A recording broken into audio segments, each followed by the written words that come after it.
أعوذ بالله من الشيطان الرجيم. بسم الله الرحمن الرحيم. قال ألم أقل لك إنك لن تستطيع معي صبرا. قال إن سألتك عن شيء بعدها فلا تصاحبني، قد بلغت من لدني عذرا.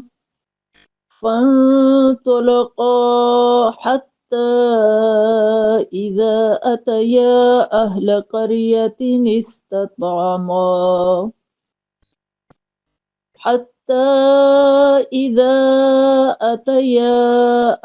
قرية استطعما أهلها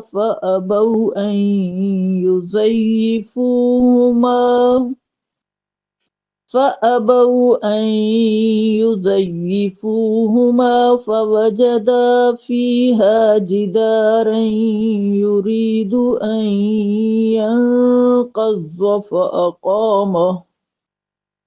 قال لو شئت لاتخذت عليه أجرا. قال هذا فراق بيني وبينك، سأنبئك بتأويل ما لم تستطع عليه صبرا. أما السفينة فكانت لمساكين يعملون في البحر فأردت أن أعيبها وكان وراءهم ملك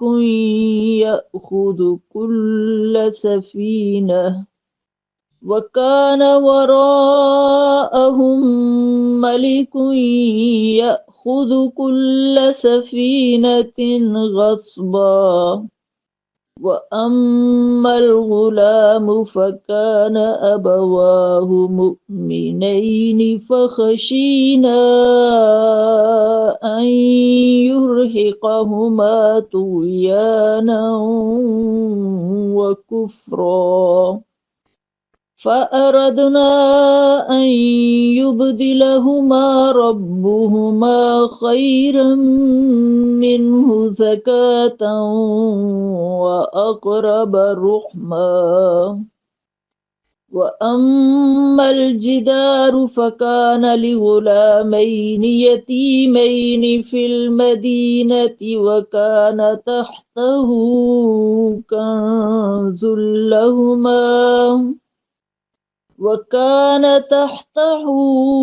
كنز لهما وكان أبوهما صالحا.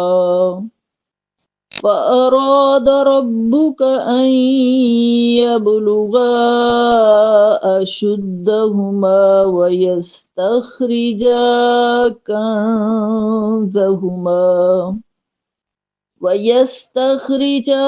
كنزهما رحمة من ربك وما فعلته عن أمري، ذلك تأويل ما لم تستطع عليه صبرا.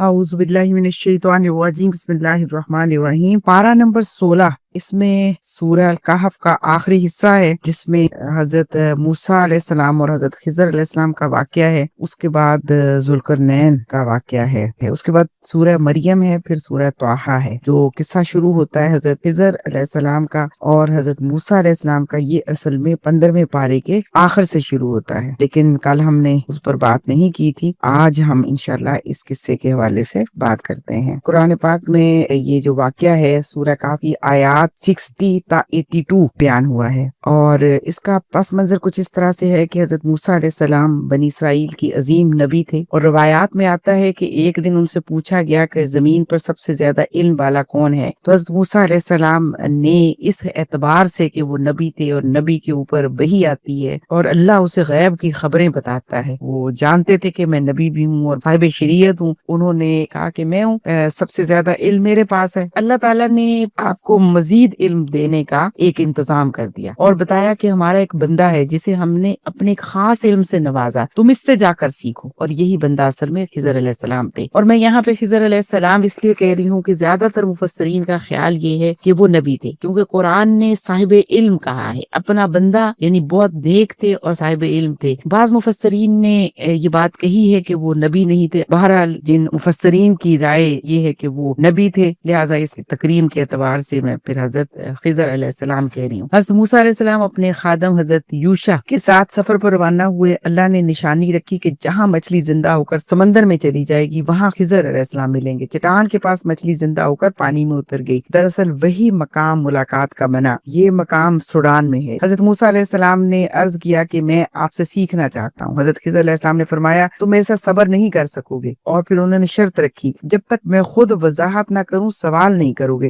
حضرت موسیٰ علیہ السلام نے وعدہ کیا کہ میں سوال نہیں کروں گا۔ پہلا واقعہ کیا ہوا، کشتی میں سوار ہو گئے اور وہ کشتی ایک غریب کی تھی، حضرت خضر نے کشتی میں سوراخ کر دیا۔ حضرت موسیٰ علیہ السلام بول پڑے کہ آپ نے لوگوں کو ڈبونے کے لیے کیا ہے۔ حضرت خضر نے یاد دلایا کہ میں نے کہا تھا تم صبر نہیں کر سکو گے، تو حضرت موسیٰ علیہ السلام نے کہا نہیں میں اب صبر کروں گا۔ پھر آگے چلے تو دوسرا واقعہ یہ پیش آیا کہ ایک بچے کو قتل کر دیا۔ حضرت موسیٰ علیہ السلام نے کہا کہ یہ کیا کیا، تم نے ایک معصوم کی جان لے لی، یہ تو غلط ہے۔ حضرت خضر نے پھر فرمایا میں نے کہا تھا نا کہ تم چپ نہیں رہ سکو گے، تو حضرت موسیٰ علیہ السلام نے کہا اب میں چپ رہ لوں گا۔ تیسرا واقعہ ہوا کہ ایک بستی میں گئے تو وہاں پہ ایک دیوار گرنے والی تھی، حضرت خضر اور حضرت موسیٰ علیہ السلام دونوں نے مل کر وہ دیوار کھڑی کر دی، لیکن اس بستی کے لوگوں نے آپ کو کھانا تک نہ دیا، اس پر بلا معاوضہ یہ کام کیا، تو اس پر حضرت موسیٰ علیہ السلام نے کہا کم از کم اجرت تو لے لیتے۔ یہاں صبر کی شرط ٹوٹ گئی اور حضرت خضر علیہ السلام نے کہا کہ اب میں مزید آپ کے ساتھ آگے نہیں بڑھوں گا کیونکہ آپ صبر نہیں کر پاتے۔ تو پھر حضرت خضر نے بتایا کہ میں نے کشتی کیوں توڑی، اس لیے کہ بادشاہ کو اچھی کشتیاں چاہیے تھی اور وہ چھین رہا تھا، اور ایک غریب کی یہ کشتی تھی، اگر میں کشتی کے اندر خرابی پیدا نہ کرتا تو اس غریب کی کشتی اس کے ہاتھ سے نکل جاتی، اس لیے میں نے اس کو خراب کر دیا تاکہ یہ کشتی بچ جائے، یہ کیونکہ اس کے مال کا، اس کے روزگار کا واحد ذریعہ تھی۔ وہ بچہ کیوں مارا، اس لیے کہ بچہ وہ بڑا ہو کر اس کفر کرنا تھا اور والدین کے لیے اذیت کا باعث بننا تھا۔ اللہ انہیں اس کی جگہ بہتر اولاد دے گا، اور یہ سب کچھ میں نے اللہ کے حکم سے، اللہ کے اذن سے کیا۔ اور دیوار کیوں گرائی، کیونکہ اس دیوار کے نیچے یتیم بچوں کا خزانہ تھا، ان کا باپ نیک آدمی تھا، اللہ چاہتا تھا کہ بچے بڑے ہو کر خود اپنا خزانہ حاصل کریں، اس لیے اس دیوار کو کھڑا کر دیا، باوجود اس کے کہ انہوں نے ہمیں کھانے کو بھی نہیں دیا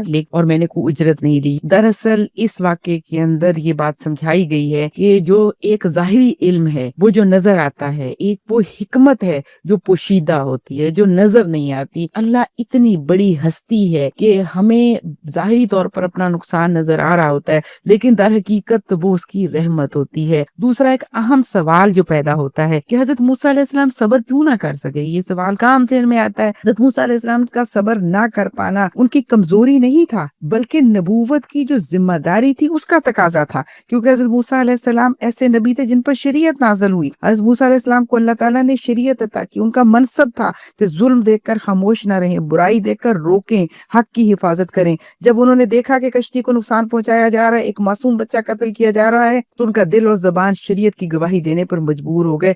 یہی انبیاء کا مزاج ہے۔ اور حضرت خضر علیہ السلام کا علم باطنی یعنی حکمت پر تھا۔ حضرت خضر کو اللہ نے خاص علم دیا تھا، یہ علم شریعت کے ظاہر سے اوپر کی حکمت تھا جسے ہر شخص حتیٰ کہ نبی بھی پہلے سے نہیں جان سکتا تھا۔ موسیٰ علیہ السلام ظاہری شریعت کے مطابق فیصلہ کر رہے تھے اور خضر علیہ السلام اللہ کی پوشیدہ حکمت کے مطابق عمل کر رہے تھے۔ اور اس میں اصل میں سبق ہمیں جو بتایا گیا ہے وہ کیا ہے کہ حضرت موسیٰ علیہ السلام صرف نبی ہی نہیں، ایک صاحب دل انسان بھی تھے۔ ایک معصوم بچے کا قتل، ایک مظلوم قوم کی کشتی کا نقصان، یہ سب دیکھ کر خاموش رہنا انسانی فطرت کے خلاف ہے۔ اور اس میں ایک بات اور بہت اہم جو سمجھائی گئی ہے کہ کچھ فیصلے ناانصافی لگتے ہیں، مگر کس کے فیصلے؟ اللہ کے فیصلے، یہاں بندوں کے نہیں، کیونکہ حضرت خضر علیہ السلام نے کہا میں نے جو کچھ کیا اللہ کے کہنے پر کیا، اللہ کے حکم پر کیا، اور یہی کام وہ ہیں جو اللہ فرشتوں کے ذریعے کروا رہا ہوتا ہے، اور اس کی حکمت ہمیں سمجھ نہیں آتی۔ یہاں اللہ تعالیٰ نے وہ دکھایا حضرت خضر علیہ السلام کے ذریعے کروا کے کہ اس طرح اللہ اپنی حکمت اور مصلحت سے فیصلہ فرماتا ہے، اور اس طریقے سے رہتی دنیا تک کے انسانوں کو یہ سمجھا دیا گیا ہے کہ اللہ اپنی حکمت کے تحت جو فیصلے کرتا ہے، ہمیں ان کی سمجھ نہیں آتی کیونکہ ہماری عقل محدود ہے، ہمارا علم محدود ہے، لیکن ہم اللہ کی رحمت پر یقین رکھیں اور یہ ایمان رکھیں کہ اللہ کا فیصلہ ہی برحق ہے اور ہمارے حق میں بہت بہتر ہے، کیونکہ اللہ انسان کے ساتھ محبت 70 ماؤں سے بھی بڑھ کر کرنے والی ہستی ہے، لہٰذا اس کا جو بھی فیصلہ ہے وہ ہمارے لیے بہترین ہے، حکمت پر مبنی ہے، اور اللہ کی محبت کا اور اس کی رحمت کا ہی اظہار ہے یہ۔ اس کے ساتھ ہی ہمیں ایک اور بات بھی سمجھنے کی ضرورت ہے کہ یہ واقعہ جو ہوا پیش آیا حضرت موسیٰ علیہ السلام کے ساتھ ہی کیوں آیا، کسی اور نبی کے ساتھ کیوں نہیں آیا؟ تو معاملہ دراصل یہ ہے کہ حضرت موسیٰ علیہ السلام کو جس قوم پر نبی بنا کر بھیجا گیا وہ قوم کچھ تھی بھی اسی ٹائپ کی نا، کہ ہر چیز کے بارے میں مختلف سوال کرتی تھی، تو اس لیے اللہ تعالیٰ نے اس طریقے سے انہیں سمجھایا کہ جیسے اب قرآن پاک ہی بتاتا ہے کہ بنی اسرائیل نے سوال کیا کہ گائے کیسی ہو، اب گائے کے بارے میں اس کا رنگ کیسا ہو، کیا وہ جوتی گئی ہے کہ نہیں، مطلب اس طرح کے اتنے سوال کرنے والی قوم تھی، اسی لیے ان کے اس مزاج کی وجہ سے حضور صلی اللہ علیہ وسلم نے فرمایا کہ تم بنی اسرائیل کی طرح زیادہ سوال نہ کرنا۔ اس لیے اللہ تعالیٰ نے حضرت موسیٰ علیہ السلام کو کے ساتھ یہ معاملہ کروایا تاکہ وہ زیادہ شرح صدر کے ساتھ اپنی قوم کو بتا سکیں کہ ہر واقعے کے پیچھے، اللہ کے ہر عمل کے پیچھے وہ حکمت ہے جو ہماری سمجھ اور ہماری طاقت سے زیادہ ہے۔ جو اللہ تعالیٰ نے ہمیں علم دیا ہے وہی علم ہمارے پاس ہے، اس سے زیادہ علم ہم نہیں رکھتے، اس لیے یہ بات جو ہے وہ اللہ تعالیٰ نے یہاں شریعت کیا ہے وہ سمجھائی اس واقعے کے ذریعے، اور شریعت اور حکمت کا فرق سمجھ آ گیا، اور شریعت انبیاء کو دی گئی ہے لیکن اللہ تعالیٰ خود نظام کائنات چلا رہا ہے، لہٰذا اس کی حکمت کو وہ خود جانتا ہے۔ اس لیے یہ بات حضرت موسیٰ علیہ السلام اور حضرت خضر علیہ السلام کا واقعہ ہمارے لیے بہت بڑی سمجھ اور بوجھ اور ہمارے ایمان میں اضافے کا باعث ہے۔ سورہ کہف میں آخری واقعہ یعنی چوتھا یہ ہے ذوالقرنین کا، اور یہ آیت نمبر 83 سے 98 تک یعنی 83 سے 98 تک ذوالقرنین کا واقعہ ہے۔ یہ واقعہ ہمیں اقتدار، عدل، قیادت، ایمان اور ذمہ داری کا ایک مکمل اسلامی ماڈل دیتا ہے۔ ذوالقرنین کا واقعہ دراصل پہلے یہ سمجھنا چاہیے کہ وہ کون تھا۔ اللہ تعالیٰ نے یہاں سورہ کہف کی 83 آیت کے اندر بتا دیا کہ ہم نے اسے اقتدار دیا، اسے وسائل عطا کیے، منصوبہ سازی کی صلاحیت دی، لیکن اس کے باوجود وہ اللہ کا شکر گزار تھا اور عادل حکمران تھا۔ وہ مغرب کی سمت نکلا اور ایک قوم تک پہنچا، اللہ نے اسے اختیار دیا، چاہے سزا دے چاہے عدل سے پیش آئے۔ ذوالقرنین نے کہا جو ظلم کرے گا اسے سزا دیں گے، جو ایمان لائے گا اس کے ساتھ اس نے سلوک کریں گے۔ پھر وہ مشرق کی طرف نکلا، وہاں ایسی قوم ملی جن کے پاس سورج سے بچاؤ کا کوئی انتظام نہ تھا، اس نے ان کے حالات دیکھے مگر جبر نہیں کیا بلکہ ان کی فطری زندگی کا احترام کیا۔ وہ دو پہاڑوں کے درمیان پھر ایک ایسی قوم کے پاس پہنچا جو یاجوج ماجوج کے ظلم سے تنگ تھی، انہوں نے عرض کیا ہم آپ کو ٹیکس دیتے ہیں، ہمارے اور ان کے درمیان دیوار بنا دیں۔ ذوالقرنین نے جواب دیا جو کچھ اللہ نے مجھے دیا وہ بہتر ہے، یعنی مجھے پیسہ نہیں چاہیے۔ انہوں نے کہا کہ تم چیزیں لے کر آؤ اور میرے ساتھ مل کر کام کرو۔ پھر انہوں نے مل کر لوہے اور تانبے کی عظیم دیوار بنا دی۔ دیوار مکمل ہونے پر اس نے فخر نہیں کیا بلکہ کہا یہ میرے رب کی رحمت ہے۔ ذوالقرنین کے اس واقعے سے جو ہمیں سبق ملتا ہے وہ کیا ہے کہ جب اقتدار ملے تو اصل میں اللہ کی بندگی کرو، یہ بندگی اس کی غلامی میں رہو، اپنے اندر تکبر پیدا نہ کر لو بلکہ عدل کے ساتھ جو ہے وہ قیادت کرو، لوگوں کے مسائل حل کرو، طاقت کا استعمال خدمت کے لیے ہے، خدمت کرو اور لوگوں پہ اوپر ہونے والے ظلم سے انہیں نجات دو۔ ایمان اقتدار کو غرور نہیں بننے دیتا، سوال قیادت قوموں کو تحفظ دیتی ہے، یہ اس واقعے سے بہت اچھا سمجھ آتا ہے۔ اچھا، یہاں ایک سوال اور پیدا ہوتا ہے کہ ذوالقرنین کون تھا؟ قرآن نے ظاہر ہے اس کے اوپر کوئی واضح جواب نہیں دیا، مفسرین، مورخین اور علماء اس کے اوپر غور و فکر کرتے رہے۔ یہاں پر بس یہ بات قرآن نے 84 نمبر آیت کے اندر سمجھا دی کہ ہم نے اسے زمین میں اقتدار دیا تھا، ہم نے اسے ہر طرح کے وسائل دیے تھے، یعنی صاحب اقتدار بادشاہ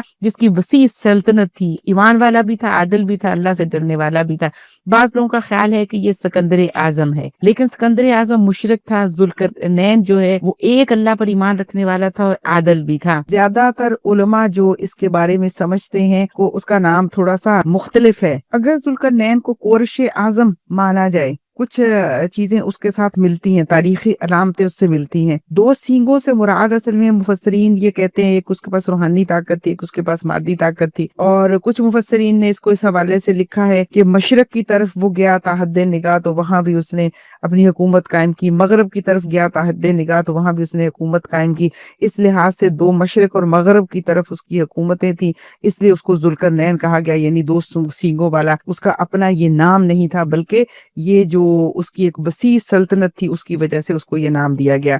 اچھا، اس واقعے میں یاجوج ماجوج کا ذکر بہت اہمیت کا حامل ہے کہ یاجوج ماجوج آتے ہیں، تنگ کرتے ہیں، لہٰذا ان کے اور ہمارے درمیان ایک دیوار بنا دو تاکہ ہم یاجوج ماجوج سے محفوظ ہو جائیں۔ اور یاجوج ماجوج کا تذکرہ ہمیں قیامت کی نشانیوں میں سے جو احادیث مبارکہ سے ملتی ہیں ان کا ذکر بھی آتا ہے کہ قیامت سے پہلے یاجوج ماجوج کا خروج بھی ہوگا اور انہیں دنیا کی کوئی طاقت ان کا مقابلہ نہیں کر سکے گی، لیکن حضرت عیسیٰ علیہ السلام ہی ان کا خاتمہ کریں گے۔ اور یہ یاجوج ماجوج کا حوالہ سورہ کہف کے اندر اس طرح سے ہے کہ انہوں نے کہا ذوالقرنین یاجوج ماجوج زمین میں فساد برپا کرتے ہیں، گویا کہ وہ اس وقت بھی زمین میں فساد برپا کرتے تھے، اور جب دروازے کھول دیے جائیں گے، یعنی حتیٰ کہ سورہ الانبیاء کی آیت نمبر 96 کے اندر فرمایا گیا ہے کہ پھر دروازے جب کھول دیے جائیں گے تو یاجوج ماجوج جو ہے وہ حملہ آور ہو جائیں گے اور وہ بہت تباہی کریں گے۔ تو اس سے یہ سوال پیدا ہوتا ہے کہ یاجوج ماجوج جو ہیں وہ انسانوں کی نسل میں سے ایک وحشی اور طاقتور قوم ہے، انتہائی تباہ کن، ظالم، خون ریز، بستیاں اجاڑ دینے والے، کسی قانون، اخلاق یا تہذیب کے پابند نہیں ہوں گے۔ یہ عجیب و غریب سے مراد یہ کہ بہت زیادہ تباہ کرنے والے لوگ ہوں گے۔ وہ پہاڑوں کے اس پار سے حملہ آور ہوں گے جہاں پہلے بھی ذوالقرنین کے دور میں بھی جب بات آئی تو یہی تھی، اور جو قیامت کی نشانیوں میں سے آتی ہے وہ بھی یہی اسی طرح کا معاملہ ہے کہ یہی دیوار جو ہے اللہ کے حکم سے کھل جائے گی۔ یہ تانبے اور لوہے اور سیسا پگھلائی ہوئی دیوار ریزہ ریزہ ہو جائے گی، اور وہ بہت بہت بڑی تعداد میں ہوں گے۔ ذوالقرنین نے یہ دیوار بنائی تو وہ اتنی بڑی بنائی کہ نہ اس پر چڑھ سکے نہ اس میں سوراخ کر سکے، اور پھر اللہ تعالیٰ حضرت عیسیٰ علیہ السلام کے ذریعے ان کا خاتمہ کر دیں گے۔ حضرت عیسیٰ علیہ السلام اللہ سے دعا کریں گے، ایسا کیڑا پیدا ہو جائے گا کہ جس سے وہ مر جائیں گے، اور پھر اللہ تعالیٰ پرندے بھیجے گا کہ ان کی لاشوں کو ختم کر دیں گے، اس کے بعد بارش ہوگی اور ان کے سارے اثرات ختم ہو جائیں گے، اس کے بعد دنیا میں امن ہی امن ہوگا۔ احادیث مبارکہ سے ہمیں یاجوج ماجوج کے بارے میں جو مستند روایات ملتی ہیں وہ یہی ہیں۔ اس کے بعد ہم سورہ مریم کی طرف چلتے ہیں۔ سورہ مریم مکی سورت ہے، 98 آیات ہیں۔ اس میں حضرت مریم علیہ السلام، حضرت زکریا علیہ السلام اور اس طرح سے بہت اہم موضوعات موجود ہیں۔ اب ہم سب سے پہلے جو ذکر دیکھیں گے حضرت زکریا علیہ السلام کی دعا، سورہ مریم کی آیت نمبر 4 تا 6 ہے، جس کا ترجمہ ہے کہ اے میرے رب، میری ہڈیاں کمزور ہو چکی، سر بڑھاپے سے سفید ہو گیا، مگر میں تجھ سے دعا مانگ کر کبھی محروم نہیں ہوا۔ مجھے اپنے بعد رشتہ داروں سے اندیشہ ہے اور میری بیوی بانجھ ہے، پس تو مجھے اپنی طرف سے ایک وارث عطا فرما جو میرا بھی وارث ہو، آل یعقوب کا بھی، اور اسے ایسا بنا جو تجھے پسند ہو۔ یہ دعا ہمیں یہ سکھا رہی ہے کہ عاجزی، اللہ سے مانگتے وقت عاجزی، اپنی کمزوری کا اعتراف، اللہ کی رحمتوں کا حوالہ کہ جو کچھ میرے پاس موجود ہے وہ تیری رحمت سے ہے، اور پھر صرف اولاد نہیں مانگی بلکہ صالح اولاد مانگی، اور وارث کی طلب ٹھیک ہے لیکن کس چیز کی وراثت، دنیا جائیداد کی وارث یا نیکی کی وراثت؟ تو ہمیں سمجھایا گیا ہے نیکی کی وراثت۔ حضور صلی اللہ علیہ وسلم اپنی امت کی کثرت پر فخر کریں گے۔ کس لیے فخر کریں گے؟ کہ حضور صلی اللہ علیہ وسلم اس دین کو لانے والے، اس دین کو پہنچانے والے، اس دین کو نافذ کرنے والے، اور حضور صلی اللہ علیہ وسلم اپنی امت کو دیکھیں گے تو سب انبیاء سے زیادہ بڑی امت نبی صلی اللہ علیہ وسلم کی ہوگی، لیکن اصل میں امت ان کی کون سی ہے؟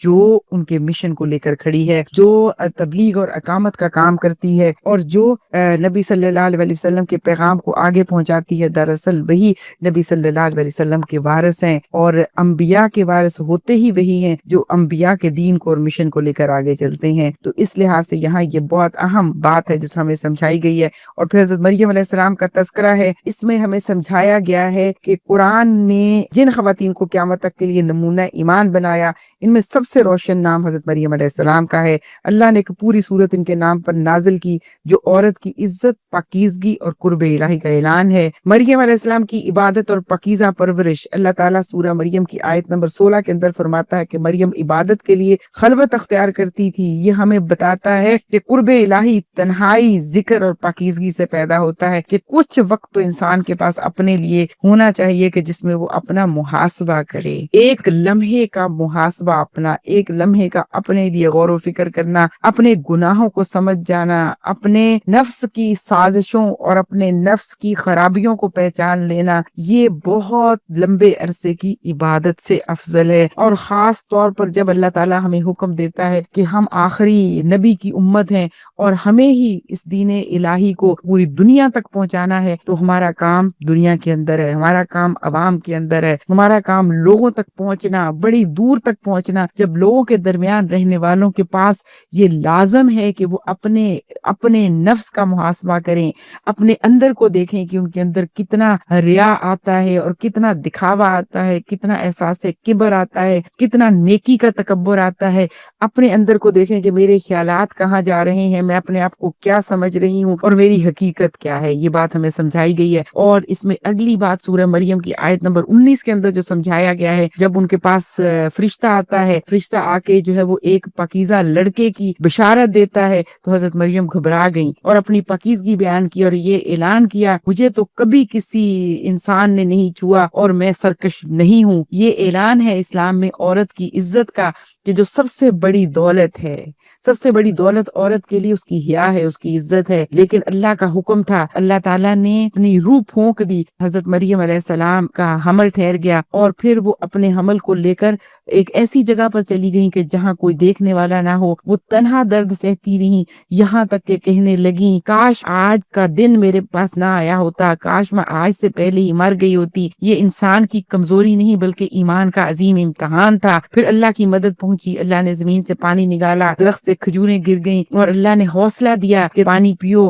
اور کھجوریں کھاؤ اور اپنی آنکھیں اپنے بچے سے ٹھنڈی کرو۔ اللہ کمزور بندے سے تھوڑی سی ہمت لیتا ہے، اس کے بعد اس کی غیبی مدد کرتا ہے۔ اور پھر وہ بچہ، گود میں پکڑا ہوا بچہ، جب قوم نے آپ کے اوپر الزام لگایا تو حضرت عیسیٰ علیہ السلام بول پڑے، انہوں نے جواب دیا کہ میں اللہ کا بندہ ہوں اور اللہ نے مجھے کتاب دی، اللہ نے مجھے حکمت دی۔ یہ مریم علیہ السلام کی عزت کا آسمانی اعلان تھا کہ حضرت مریم کی پاک دامنی اللہ نے اس بچے کے ذریعے گود میں ڈلے ہوئے چھوٹے سے معصوم بچے کو زبان عطا فرمائی، اور حضرت مریم صبر کی تصویر بنی رہی، اللہ پر کامل یقین رکھا۔ یہ ایک بہت اعلیٰ کردار ہمارے سامنے بتایا گیا ہے، عورت کا اعلیٰ کردار، کہ عورت جو ہے وہ اس کے لیے آئیڈیل، اس کے لیے نمونہ حضرت مریم ہے۔ تنہائی میں اللہ کے ساتھ ان کا جڑ جانا، آزمائش میں صبر کرنا، الزام میں خاموش رہنا، اپنے اوپر اعتماد رکھنا، اور عزت صرف اللہ سے مانگنا۔ اس کے بعد حضرت ابراہیم علیہ السلام کا تذکرہ ہے سورہ مریم میں، یہ بھی بہت خوبصورت تذکرہ ہے۔ سورہ مریم کی آیت نمبر 41 ہے، یعنی کتاب میں ابراہیم کا ذکر کرو، بے شک وہ نہایت سچے اور نبی تھے۔ اب اللہ نے حضرت ابراہیم علیہ السلام کو دعوت اللہ کا زندہ نمونہ بنا کر پیش کیا ہے، اور یہاں سورہ مریم میں حضرت ابراہیم علیہ السلام کا اسلوب دعوت کیا ہے، وہ کس طرح سے حضرت ابراہیم علیہ السلام نے اپنے مشرک باپ آزر سے بات کی،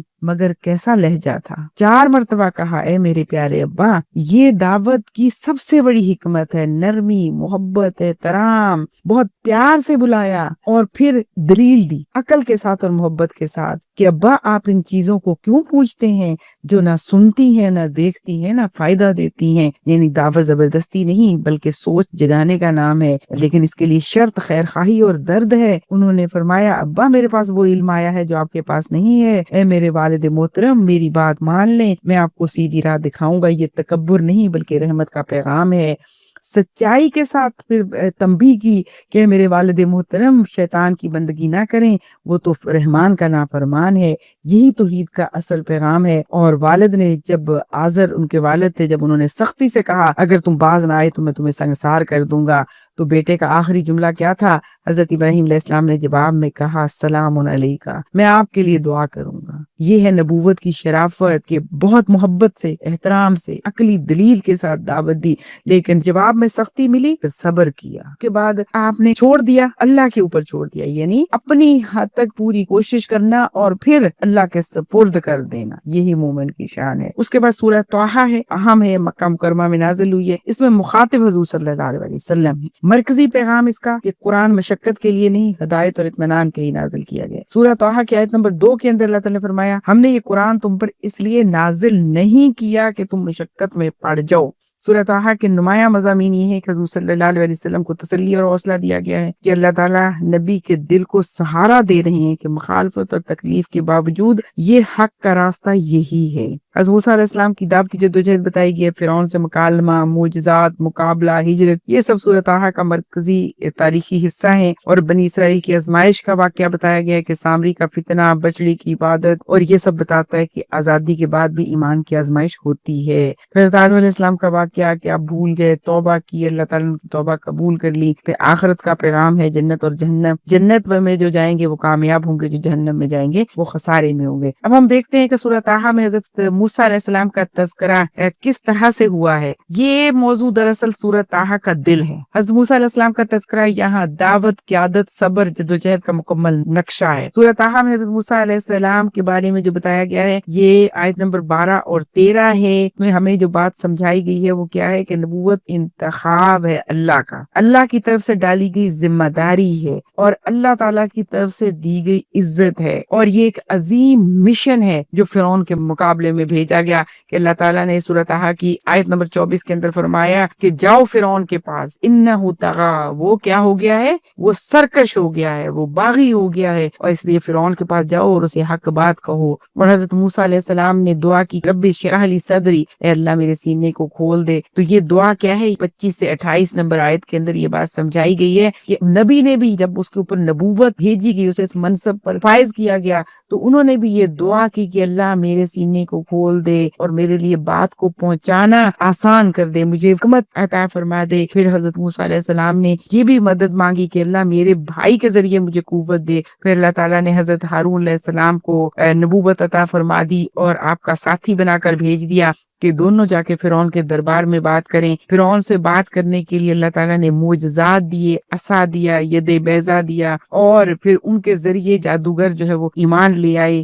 سورہ طٰہٰ کی آیت نمبر 70 کے اندر وہ اللہ تعالیٰ فرماتے ہیں جادوگروں نے کہا کہ ہم ایمان لاتے ہیں ہارون اور موسیٰ کے رب کے اوپر۔ پھر بنی اسرائیل کو اللہ تعالیٰ نے نجات دی اور فرعون کو سمندر میں غرق کر دیا۔ 30 نمبر آیت کے اندر اللہ تعالیٰ نے فرما دیا کہ ہم نے تمہیں دشمن قوم سے نجات دے دی۔ اس کے بعد کیا ہوا، شریعت لینے کے لیے حضرت موسیٰ علیہ السلام چلے گئے کوہ طور پر، پیچھے سے اپنے بھائی حضرت ہارون کو ذمہ دار بنا کے گئے، تو سامری نے سب کے زیورات پکڑے اور ایک بچڑا بنایا اور بچڑے کو اس رخ پہ رکھا کہ ہوا کے ٹکراؤ کے ساتھ اس میں سے آوازیں پیدا ہوتی تھی۔ اس نے کہا کہ دیکھو یہ تمہارا خدا ہے۔ جب موسیٰ علیہ السلام واپس آئے تو وہ بہت غصہ ہوا، یہ کیا کیا، تم نے بچڑے کو معبود بنا لیا۔ تو اللہ تعالیٰ سے توبہ بھی کی، اللہ تعالیٰ نے ان کی توبہ قبول بھی کر لی، لیکن ساتھ یہ پیغام بھی دیا کہ جن لوگوں نے ظلم کیا ہے انہیں تم سزا دو، انہیں تم قتل کر دو۔ پھر اللہ کے حکم سے ان فتنہ پروروں کو جنہوں نے بچڑے کو معبود بنایا اور جنہوں نے قوم کو گمراہ کیا اور گمراہی کے راستے پہ ڈالا، تو ان کو قتل کیا گیا اور باقیوں کی اللہ تعالیٰ نے توبہ قبول کر لی۔ یہاں یہ جو واقعہ ہے اس کے اندر ہمیں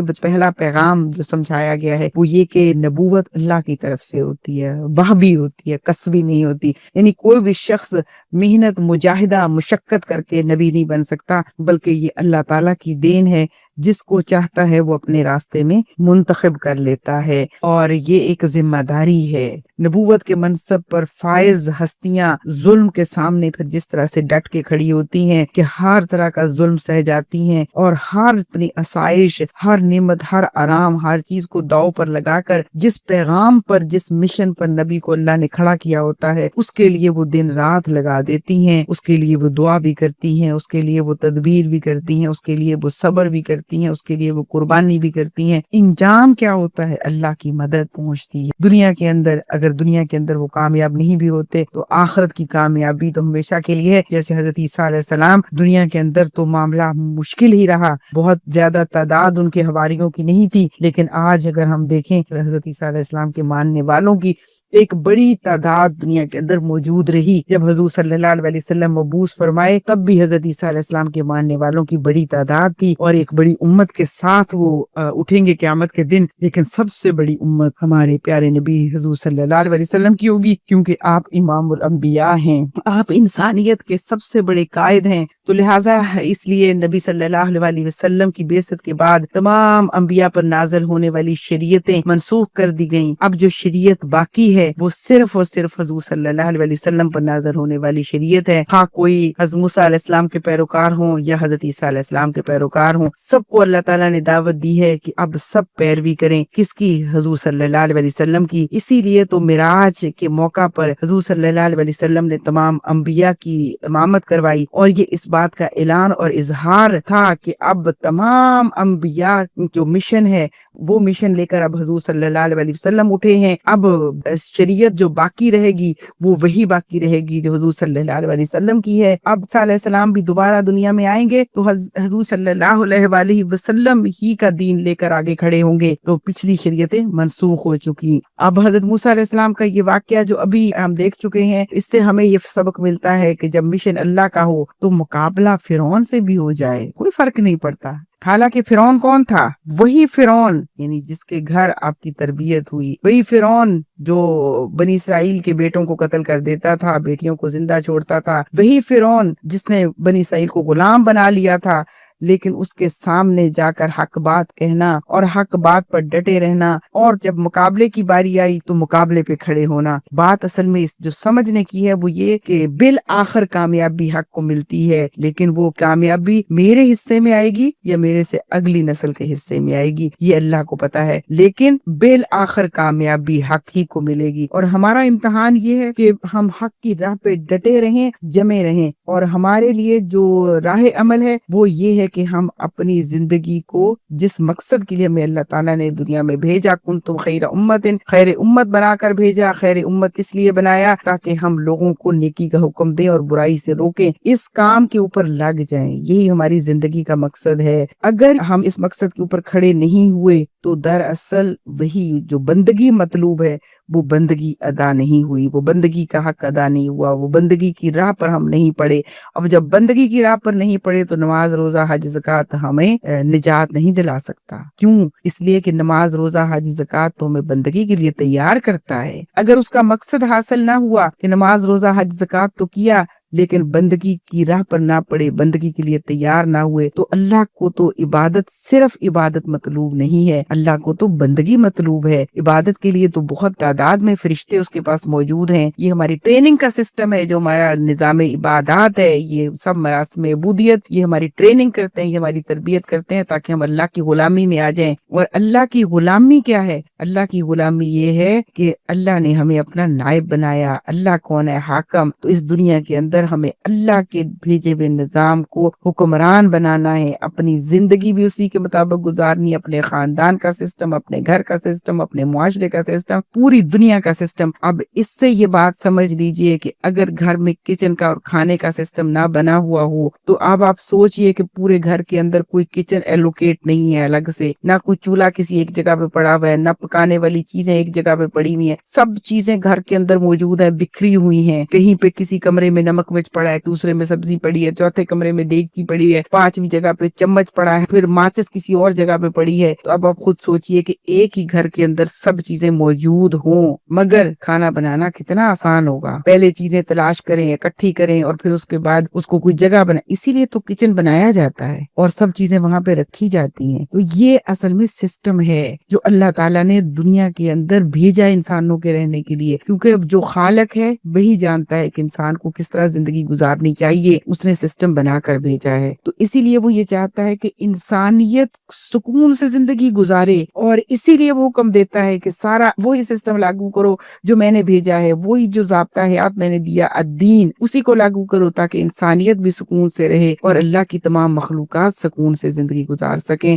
یہ بہت بڑا پیغام ہے ہمارے لیے. اس کے بعد حضرت صالح علیہ السلام، حضرت ہارون علیہ السلام کا واقعہ ہے. اس میں ہم یہ دیکھتے ہیں فرعونی گروہ کی الزام تراشی ہے کہ جب حق سامنے آیا تو الزام شروع ہو گیا. حضرت موسیٰ علیہ السلام نے معجزہ دکھایا، جادوگر ایمان لے آئے. پھر فرعون نے کیا کہا کہ یہ تمہارا لیڈر ہے جس نے تمہیں جادو سکھایا، یہ سب سازش ہے. یہ فرعونی نفسیات ہے. تو ہر دفعہ ایسے ہی ہوگا ہمیشہ. جب حق دلیل سے نہ دبے تو اسے سازش سے دبا دو. انسانی تاریخ یہ بتاتی ہے کہ حق دلیل سے نہیں دبتا، پھر اسے سازش سے دبایا جاتا ہے. پھر اس کے اندر سے لوگ غدار پیدا کیے جاتے ہیں، پھر وہ غدار ہی جو ہے وہ ہمیشہ سے اہل حق کو نقصان پہنچاتے ہیں. پھر فرعون نے کہا طاقت کا استعمال کرو، کہا کہ یہ ایمان لے آئے میری اجازت کے بغیر. کون؟ جادوگر. اب ان کے ہاتھ پاؤں مخالف سمتوں سے کاٹ دو. یہی ہوتا ہے ہمیشہ. یہ سب ہمیں کیا بتایا جا رہا ہے کہ یہ آزمائشیں اسی طرح سے پہلے بھی آئیں اور اب بھی اسی طرح کی آزمائشیں اسی طریقے سے اہل حق کی راستے میں آتی ہیں. سورہ طٰہٰ کے اندر اللہ تعالیٰ کی شان اور عظمت اور جلال کا بیان بھی موجود ہے. یہ سورہ طٰہٰ کی آیت نمبر 2، 3، 4 ہے کہ وہی خالق ہے زمین و آسمان کا، ہدایت دینے والا بھی وہی ہے، وہی رب ہے، اسی کی ہم بندگی کرتے ہیں. اللہ وہ ہے جو ماضی حال مستقبل سب جانتا ہے. وہ اپنے بندوں کو مایوس نہیں کرتا، وہ معاف کر دینے والا ہے، وہ رحیم و رحمان ہے. قیامت کے دن سب کے چہرے جھک جائیں گے مگر اس کی رحمت، اس کی قدرت، اس کا اقتدار، اس کی مغفرت، اس کی عدالت سب اکٹھے جلوہ گر ہوں گے.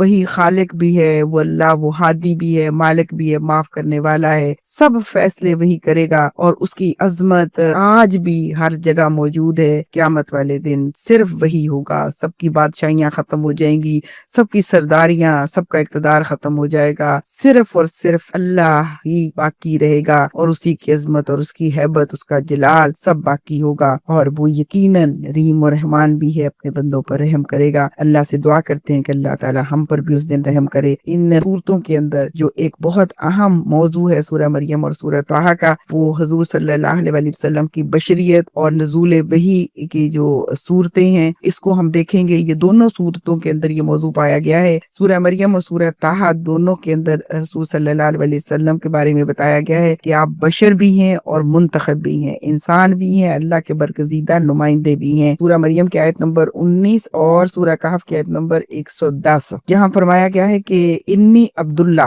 کہ میں اللہ کا بندہ ہوں. یہ پیغام اصل میں ہر نبی کا تعارف ہے. رسول اللہ صلی اللہ علیہ وسلم سمیت تمام انبیاء اللہ کے بندے تھے. اور سورہ طٰہٰ میں رسول صلی اللہ علیہ وسلم کے دل کو تسلی دی گئی، جو ہم آپ کی طرف نازل کر رہے ہیں یہ خطاب انسان سے ہے، ایک بشر نبی سے جسے دکھ تکلیف اور غم محسوس ہوتا ہے. اللہ فرماتا ہے کہ یعنی جو کچھ نازل ہوتا ہے وہ آسمان و زمین کے خالق کی طرف سے نازل ہوتا ہے. یہاں پر یہ بات سمجھا دی گئی ہے کہ رسول انسان ہیں لیکن اللہ کے منتخب کردہ ہیں، مقام نبوت عطا کیا گیا ہے، آسمانی ہدایت وحی کی شکل میں آئی ہے. انبیاء ہوتے تو بشر ہیں لیکن معصوم ہوتے ہیں، ان سے کوئی غلطی نہیں ہوتی، کوئی خطا نہیں ہوتی. ان پر اللہ کی وحی آتی ہے، اللہ کی طرف سے غیب کی خبریں آتی ہیں، اللہ کی نگرانی، اللہ کی رحمت میں ہوتے ہیں. اللہ کے برگزیدہ، اللہ کے مقرب ترین، اس دنیا کی عظیم ترین اشرف المخلوقات جو ہے وہ انسان ہے. انسانوں میں سب سے افضل انبیاء کرام ہیں. اللہ تعالیٰ ان کی خود کی معصومیت کی، ان کی عظمت کی خود دلیل قرآن کے اندر دیتا ہے. اور حضور صلی اللہ علیہ وآلہ وسلم نے بھی اپنے سے پہلے گزرے ہوئے تمام انبیاء کرام کی شان بیان کی کہ کس طرح سے اللہ تعالیٰ نے تمام انبیاء کو برگزیدہ کیا اور اپنے بزرگ انبیاء یعنی پہلے آئے ہوئے انبیاء کا تذکرہ حضور صلی اللہ علیہ وسلم کی حدیث مبارکہ میں بھی بڑے ہی شان کے ساتھ بیان ہوتا ہے. اور قرآن نے بھی مختلف مقامات پر یہ بیان کیا کہ اللہ تعالیٰ نے کسی کے ساتھ کلام کیا، جیسے حضرت موسیٰ علیہ السلام کے ساتھ کلام کیا. حضرت عیسیٰ علیہ السلام اپنی روح پھونکی اور ان کی پیدائش ایک معجزہ ہے. اور پھر اللہ تعالیٰ نے حضرت عیسیٰ علیہ السلام کو یہ بھی معجزہ عطا فرمایا کہ وہ بغیر باپ کے دنیا میں تشریف لائے، اور اس کے بعد کچھ معجزات انہیں عطا فرمائے کہ وہ مردہ کو اللہ کے حکم سے زندہ کر دیتے تھے، کوڑی کو تندرست کر دیتے تھے، نابینا کو بینا کر دیتے تھے۔ اب یہ سب اللہ تعالیٰ نے معجزات عطا فرمائے۔ حضرت موسیٰ علیہ السلام کو ید بیضا اور عصا عطا فرمائے۔ اسی طرح حضرت سلیمان علیہ السلام کو بہت بڑی بادشاہت دی، اتنی بڑی بادشاہت وہ جنات پر بھی حکمرانی کرتے تھے، جنات بھی ان کا کہنا مانتے تھے، چرند پرند بھی ان کے تابع تھے، چونٹیاں تک جو ہے وہ ان کی بات کو سمجھتی تھی، ان کی بات کو اوبے کرتی تھی، ہوائیں بھی ان کے تابع تھی، ہوا ان کا تخت لیے اڑی پھرتی تھی۔ تو اس طرح اللہ تعالیٰ نے مختلف انبیاء کرام کا تذکرہ کیا کہ جس میں انبیاء کرام کی شان بتائی، حضور صلی اللہ علیہ وآلہ وسلم کو خاتم النبیین بنا کر بھیجا، آخری نبی بنا کر بھیجا، اور آپ صلی اللہ علیہ وآلہ وسلم نے فرمایا کہ میری مثال ایسی ہی ہے جیسے ایک عمارت بنی اور بڑی خوبصورت عمارت تھی، اور میں اس عمارت میں آخری اینٹ ہوں، میرے بعد کوئی نبی نہیں آئے گا۔ اور حضور صلی اللہ علیہ وآلہ وسلم نے خود یہ بات بتا دی کہ یہ وہی شریعت ہے جو حضرت آدم علیہ السلام دین لے کر آئے تھے، اسی دین پر تمام انبیاء تشریف لائے، اور وہی دین اسلام جس کو میں نے مکمل کر دیا، میرے پر اللہ تعالیٰ نے پورا دین اسلام نازل کر دیا۔ اب یہ پوری شریعت ہے، پورا دین ہے، ہر ہدایت انفرادی زندگی کی، اجتماعی زندگی کی، ہر شعبہ ہے زندگی سے متعلق رہنمائی قرآن پاک میں موجود ہے۔ اور حضور صلی اللہ علیہ وآلہ وسلم نے مدینہ منورہ کی ریاست قائم کی، اور اس ریاست میں تمام چیزوں پر عمل کر کے دکھایا، اصول و ضوابط سب طے کر دیے۔ آپ صلی اللہ علیہ وآلہ وسلم نے فرمایا میں تمہارے درمیان دو چیزیں چھوڑ کر جا رہا ہوں، ایک قرآن اور دوسرا میری سنت، جب تک تم ان دونوں کو تھامے رہو گے تو راہ راست پر رہو گے۔ تو یہ ہمارے پاس بہت بڑی نعمت ہے، قرآن اور حضور صلی اللہ علیہ وسلم کی سنت، جب تک ہم ان کو اختیار کیے رہیں گے ہم راہ راست پر بھی رہیں گے، دنیا کے اندر بھی اور آخرت میں بھی اللہ تعالی ہم سے خوش ہوگا انشاءاللہ العزیز۔ السلام علیکم ورحمۃ اللہ وبرکاتہ۔